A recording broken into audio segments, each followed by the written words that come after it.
दोस्तों नमस्कार, मैं हूं विनीता यादव और आप देख रहे न्यूज नशा आदत हर खबर की।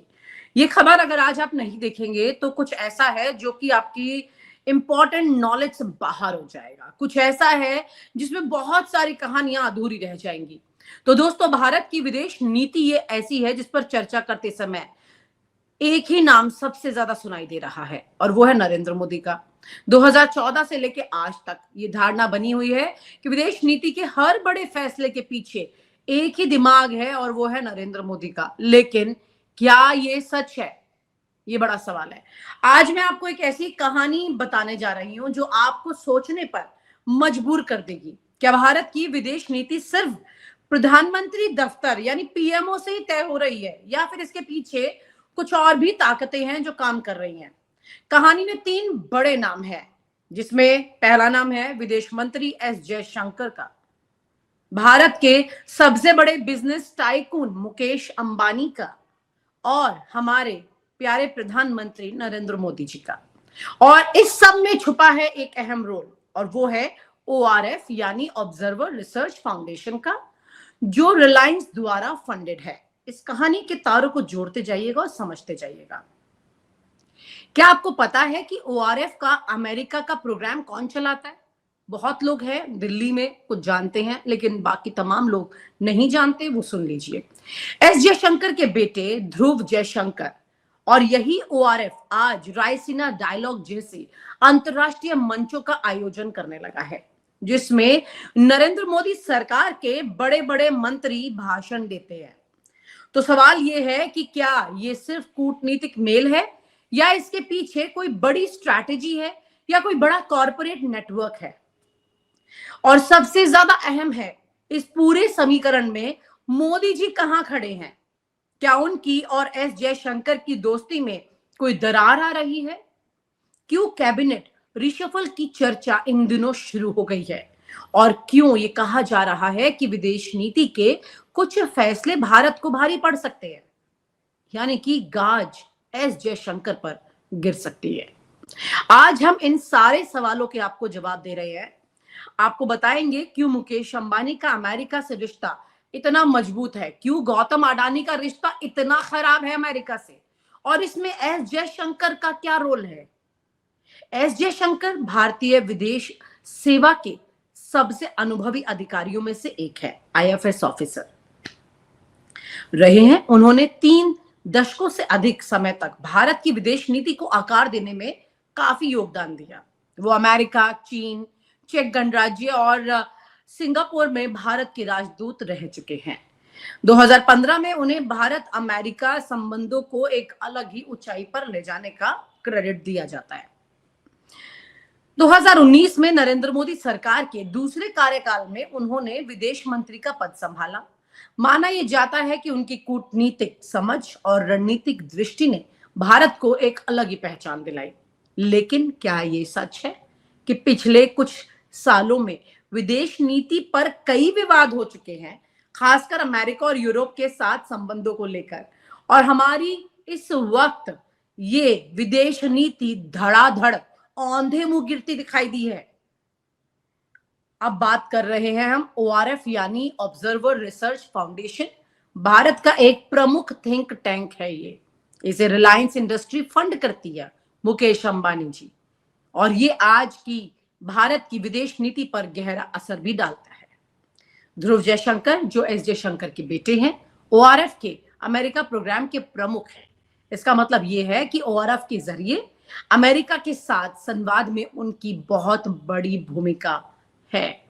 कई रिपोर्ट्स में कहा गया है कि ओआरएफ और विदेश मंत्रालय के बीच साझेदारी इतनी ज्यादा गहरी हो चुकी है कि रायसीना डायलॉग जैसे बड़े कार्यक्रमों में दोनों का एक साथ मंच साझा करना अब काफी आम बात हो गई है। यहीं से सवाल उठ रहे हैं, क्या विदेश नीति के फैसलों पर कॉरपोरेट हित हावी हो रहे हैं? आप समझिए इस बात को कि विदेश नीति और दूसरी तरफ ओआरएफ की अगर बात करते हैं, यानी कि एक अंतरराष्ट्रीय मंच पर एक ऐसा प्लेटफॉर्म जिसे रिलायंस इंडस्ट्री जो है वो ओन कर रहा है, वो उसके मालिक है, वो फंड कर रहे हैं बेसिकली। तो पूरा का पूरा जो फंड करेगा उसका उसमें एक बड़ा हस्तक्षेप रहेगा ही रहेगा, इसको आप समझ लीजिए। मुकेश अंबानी सिर्फ भारत के सबसे अमीर शख्स ही नहीं है, बल्कि वैश्विक स्तर पर भी इनकी एक बड़ी पहचान हो गई है। रिलायंस इंडस्ट्री का विस्तार अमेरिका तक फैल चुका है, जहां पर अडानी की एंट्री पर बड़ा बवाल हो चुका है। जब रूस यूक्रेन युद्ध के बाद भारत ने सस्ता रूसी तेल खरीदा, तब सबसे ज्यादा फायदा रिलायंस को हुआ। अरबों डॉलर का तेल आयात कर उन्हें खूब पैसा कमाने का मौका मिला। कहा जा रहा है कि इस डील के पीछे अमेरिका को समझाने में एस जयशंकर ने अहम भूमिका निभाई है। उन्होंने अमेरिकी अधिकारियों को यह विश्वास दिला दिया कि भारत की ऊर्जा सुरक्षा के लिए बहुत जरूरी है। ये सब कुछ इससे अंबानी को सीधा सीधा फायदा हुआ। उनका रिश्ता अमेरिका से बहुत मजबूत हो गया और सेम टाइम अडानी के लिए मुश्किलें बढ़ गई। गौतम अडानी की स्थिति हम बिल्कुल अलग है। अमेरिका में उनकी इमेज भयंकर बिगड़ चुकी है। हिंडनबर्ग रिपोर्ट के बाद अडानी ग्रुप पर सवाल उठ चुके हैं और अमेरिकी निवेशकों ने उनसे दूरी बना ली है, जबकि अंबानी के पास ओआरएफ और एस जयशंकर जैसे कूटनीतिक सपोर्ट सिस्टम पूरी तरह से मिल रहे हैं। अडानी इस नेटवर्क से दूर रहे हैं, उन्हें ये कुछ भी नहीं मिला। यही वजह है कि अमेरिका में अंबानी को ज्यादा कंफर्ट मिल रहा है और अडानी को धमकियां मिल रही हैं। विदेश नीति को लेकर हमेशा ये कहा जाता है कि पीएम मोदी ही अंतिम निर्णय लेने वाले हैं, लेकिन हकीकत में एस जयशंकर की भूमिका बेहद मजबूत यहां दिखाई दे रही है।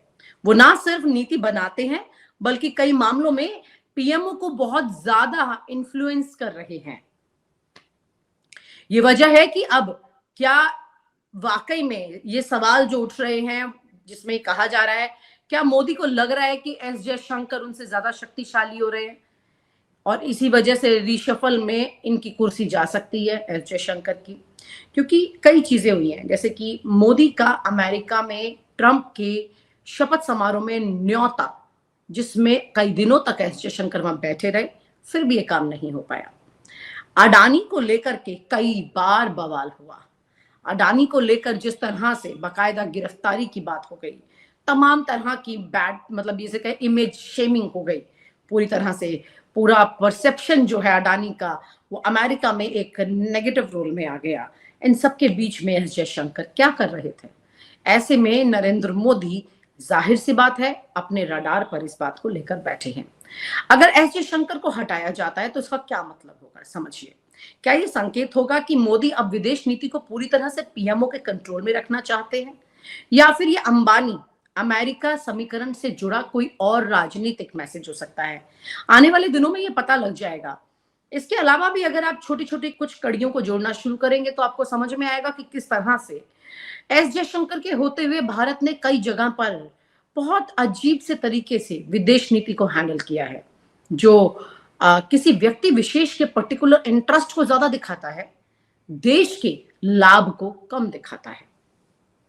इसमें एक बहुत लंबी चौड़ी फेहरिस्त है। अगर आप खुद चेक करना शुरू करते हैं, जब अमेरिका से रिश्ते खराब हो रहे थे, कि जब भारत ने जो स्टेटमेंट्स अमेरिका के लिए दिए, जिस तरह से स्टेटमेंट्स दिए गए, आपको याद होगा कि तमाम तरह की तस्वीरें इस दौरान में दिखाई दी हैं, स्टेटमेंट्स दिखाई दी हैं, कैसे अमेरिका ने भारत को अजीब से तरीके से दो टूक सुनाया। आप ये बात जानते हैं कैसे ट्रंप ने कितनी बार ये क्रेडिट लिया भारत पाकिस्तान वॉर का, इसको मैनेज नहीं कर पाए। इतनी थू-थू हुई है भारत में नरेंद्र मोदी जी की पूरे दुनिया में इस बात को लेकर कि ट्रंप बार बार क्रेडिट ले रहे हैं और प्रधानमंत्री नरेंद्र मोदी को बाकायदा पार्लियामेंट में ये कहना पड़ा कि भाई उनकी बात तो उनके डिपार्टमेंट से हुई थी और उन्होंने ऐसा कहा था।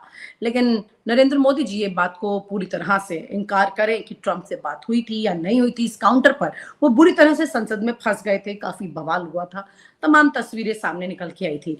ऐसे में एस जयशंकर ने विदेश नीति का बिल्कुल यहाँ पर कोई कवर लेयर नहीं बनाया ऐसा, जिससे कि प्रधानमंत्री की इमेज को बचाया जा सकता था। दोस्तों, आज की ये कहानी सिर्फ विदेश नीति में नेताओं के खेल की नहीं है। इसके पीछे थिंक टैंक, कॉर्पोरेट जगत की, पारिवारिक नेटवर्क की, इन सब की भी एक बड़ा गेम चल रहा है। उसको समझना बड़ा जरूरी है। आपको क्या लगता है, क्या एस जयशंकर ओआरएफ और अंबानी से जुड़ा भारत की विदेश नीति पर असर डाल रहा है? आप एक बार इस पूरी कहानी को समझिएगा। मुकेश अंबानी, एस जयशंकर। दोनों यहाँ पर जुड़े हुए हैं। एस जयशंकर, जिसे आप अभी तक एक आईएफएस ऑफिसर की तरह देख रहे थे, जो कि पीएमओ के इशारों पर चल रहा है, ऐसा सोच रहे थे, लेकिन यहाँ पता चलता है कि यहाँ पर बड़े प्यार से एस जयशंकर अपना काम कर गए, अपने बेटे को सेटल कर गए। ठीक उसी तरह यहाँ पर अमित शाह लगातार रडार पे रहे हैं अपने बेटे को लेकर, जय शाह को लेकर, कि उन्होंने उनको काफी सेटल कर दिया। कई लोग इस बात को लेकर रडार पे रहते हैं, लेकिन एस जयशंकर कैसे इन सब चीजों से अभी तक बचे हुए हैं, ये एक बड़ा सवाल है। और चुपचाप से अंबानी को तमाम तरह के फायदे उन्होंने दिलाए। पिछले कुछ वक्त में अगर आप ध्यान से देखें तो आपको समझ में आएगा कि अंबानी का अमेरिका के साथ एक कॉर्डियल रिलेशन होना, उनकी बार बार हर जगह मौजूदगी दिखाई देना। वहीं पर अडानी दूर दूर तक मौजूद नहीं है, उसको वहां से बाहर कर दिया गया पूरी तरह से। जैसे कि इंडिया में हर डील के अंदर अडानी घुसे हुए हैं, ऑलमोस्ट हर डील में। जहां वो टेंडर नहीं भी डालते हैं, दूसरे लोगों को टेंडर मिल चुका होता है, उनके टेंडर कैंसिल कराकर अपनी आप डील लेकर के निकल जाते हैं। इस तरह का दबदबा बनाए रखना, इस तरह का डोमिनेशन के साथ में हर चीज हथिया लेना, वहीं पर जो अमेरिका में अडानी कुछ भी नहीं उखाड़ पाए, कुछ भी नहीं कर पाए। फिर वहां पर इतने कंफर्ट जोन में मुकेश अंबानी कैसे खड़े रहे हैं, ये बहुत बड़ा सवाल है। इससे आप समझिएगा मुकेश अंबानी के पीछे कौन खड़ा है जो मुकेश अंबानी को वहां इतना कंफर्ट दे रहा है। और वहीं पर दूसरी तरफ अडानी और नरेंद्र मोदी को एस जयशंकर ने कैसे गच्चा दे दिया। और आप हमसे जुड़े रहने के लिए सब्सक्राइब करें YouTube पर, फॉलो करें ट्विटर पर और लाइक करें Facebook पर। और ज्यादा जानकारी के लिए आपको टाइप करना होगा सिर्फ न्यूज नशा।